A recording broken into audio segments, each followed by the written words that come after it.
দোস্ত, স্টুডেন্ট থেকে তোর গার্জিয়ানরা দৌড়ের ওপরে আছে। কি কইরা দোস্ত, 5 শেষ কইরা বাচ্চারা ক্লাস 6 উঠছে। সামনে তোর অর্ধবার্ষিকী।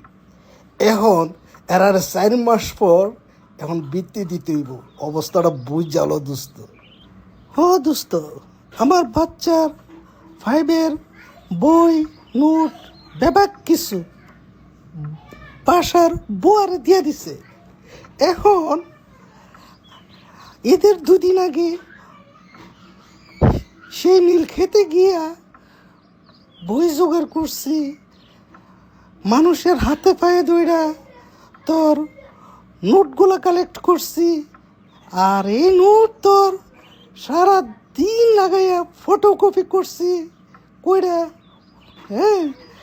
এই নোটগুলা একটা শপিং ব্যাগের করে আনছি, বুঝছস দোস্ত।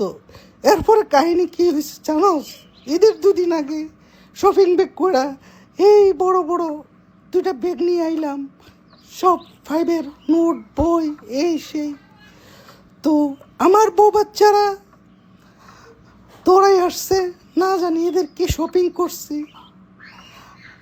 কি কোমরে দোস্ত, বই ব্যাগ খুলে যখন দেখে ভিতরে বই আর খাতার সরাসরি বাচ্চার অবস্থার কথা কি কম দোস্ত।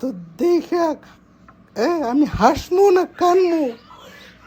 বাচ্চা তো তোর ফিট খাওয়ার মতো হয়ে গেছে।